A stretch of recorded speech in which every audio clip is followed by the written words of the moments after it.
Hai guys, bertemu lagi bersama Cerita Fakta. Malaysia telah wujud sebagai sebuah negara yang berdaulat dan negara anggota Pertubuhan Bangsa-Bangsa Bersatu selama lebih 60 tahun. Tanpa perjuangan pahlawan-pahlawan terdahulu, negara kita tidak mungkin mencapai kemerdekaan seperti sekarang. Tetapi, apakah yang akan terjadi jika kerajaan Melaka tidak runtuh pada masa terdahulu?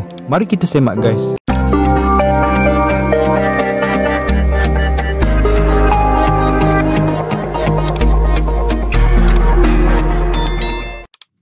Semenanjung Tanah Melayu yang mencapai kemerdekaan pada tahun 1957 pernah didominasi oleh beberapa entiti politik yang berpusat di luar semenanjung tetapi masih berada di rantau Kepulauan Melayu iaitu Srivijaya dan Majapahit. Ibu kota Srivijaya adalah di Palembang, Sumatera Selatan dan Majapahit ditabir dari ibu kotanya Truwollan di Jawa Timur. Peta Tanah Melayu hari ini, sekiranya Melaka tidak runtuh pada tahun 1511. Kesultanan Melayu Melaka adalah kerajaan berdaulat yang pertama di semenanjung Tanah Melayu yang kekuasaannya diiktiraf kuasa besar seperti dinasti Ming di China pada kurun ke-15 Masihi. Sekiranya Melaka tidak runtuh pada tahun 1511, senario politik kedaulatan ke atas Tanah Melayu akan berbeza dengan apa yang ada sekarang. Sempadan utara Melaka akan melampaui perbatasan Thailand Malaysia pada hari ini dan perbatasan di selatan semenanjung akan melangkaui Johor Bahru. Persisiran timur Sumatera iaitu wilayah Riau di Indonesia mungkin akan masih berada di bawah pentadbiran Melaka. Peta semenanjung Tanah Melayu sekiranya Aceh kekal berkuasa. Kejatuhan Melaka yang berlaku pada tahun 1511 menggalakkan pertumbuhan kerajaan-kerajaan Melayu yang lain seperti Aceh, Johor, Riau dan Patani. Kesultanan-kesultanan ini merupakan kerajaan serantau yang hebat menentang kuasa Portugis di Melaka.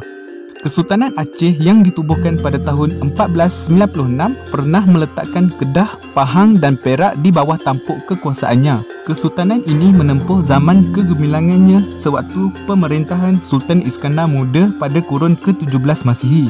Inilah gambaran Tanah Melayu pada hari ini sekiranya kedaulatan Aceh kekal padu. Kekuasaan Johor Riau sekiranya ia kekal berkuasa. Kesultanan Johor Riau yang ditubuhkan pada tahun 1528 pernah mendominasi kawasan selatan semenanjung dan Kepulauan Riau. Kesultanan ini mewarisi banyak wilayah yang pernah berada di bawah jajahan takluk Melaka dan menggapai kegemilangannya pada kurun ke-17 Masihi. Sekiranya Kesultanan Johor Riau tidak dibahagikan menerusi perjanjian British Belanda pada tahun 1824 dan wilayahnya kekal sehingga ke hari ini, semenanjung akan kelihatan seperti ini pada hari ini. Kekuasaan petani di semenanjung sekiranya ia kekal berkuasa. Kesultanan Petani juga menjadi masyhur setelah kejatuhan Melaka pada tahun 1511 iaitu merupakan sebuah kerajaan Melayu yang utuh sebelum dijajah Siam pada tahun 1785. Sewaktu puncak kekuasaannya, Patani menguasai bukan saja wilayah Patani tetapi juga ialah Naratiwat, Satun, Kelantan dan Terengganu. Sekiranya Patani tidak dijadikan jajahan Siam, beginilah bentuk kekuasaan politik di semenanjung pada hari ini. Peta semenanjung Tanah Melayu sekiranya British Malaya hanya membabitkan negeri-negeri Melayu Bersekutu dan negeri-negeri Selat. Sekiranya ketiga-tiga kesultanan ini tidak dijajah atau dijadikan negeri naungan kuasa asing, semenanjung Tanah Melayu mungkin dibahagikan di bawah tiga sfera kekuasaan iaitu selatan milik Johor Riau, tengah milik Aceh dan utara di bawah pentadbiran Kesultanan Petani.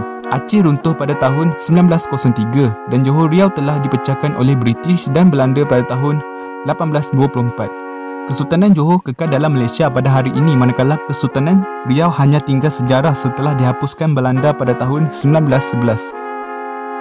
Petani pula dijadikan sebahagian daripada Siam secara rasmi pada tahun 1909.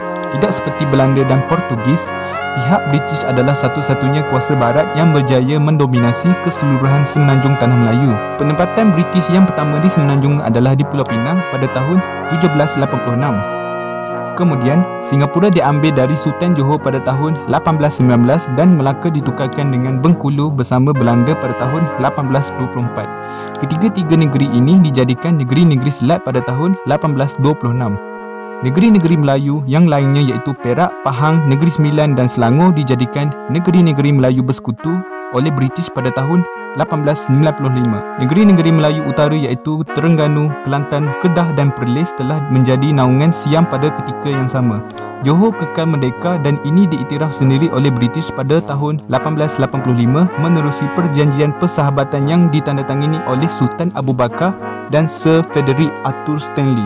Sekiranya British Malaya hanya terdiri daripada negeri-negeri Melayu Bersekutu dan negeri-negeri Selat, rakan senegara kita yang dari Kedah, Kelantan, Terengganu dan Perlis mungkin akan menjadi rakyat Thailand seperti mereka yang dari Patani, Yala dan Narathiwat pada hari ini. Sempadan Thailand mungkin akan tersebar sejauh Kemaman di Terengganu pada hari ini. Johor pula mungkin akan menjadi sebuah kesultanan merdeka sekiranya ia membentuk Persekutuan Tanah Melayu pada tahun 1948. Semenanjung Tanah Melayu mungkin akan lebih kecil saiznya dengan sempadan utaranya hanya setakat Sungai Muda, perbatasan semula jadi di antara Pulau Pinang dan Kedah. Sempadan selatannya mungkin setakat Sungai Kesang yang membahagikan Melaka dan Johor. Akhirnya, sebelum menjelangnya kemerdekaan, negeri-negeri Melayu Bersekutu, negeri-negeri Melayu Utara dan negeri-negeri Selat membentuk Persekutuan Tanah Melayu pada tahun 1948 yang akhirnya menjadi negara berdaulat pada tahun 1957. Video ini hanya menunjukkan idea umum bagaimana keadaan politik di Semenanjung pada hari ini sekiranya ia bukan seperti apa yang kita lihat sekarang. Itu saja dari cerita fakta. Jangan lupa subscribe, like dan tekan tombol notification supaya anda tidak ketinggalan video-video yang menarik dari cerita fakta. Bye guys.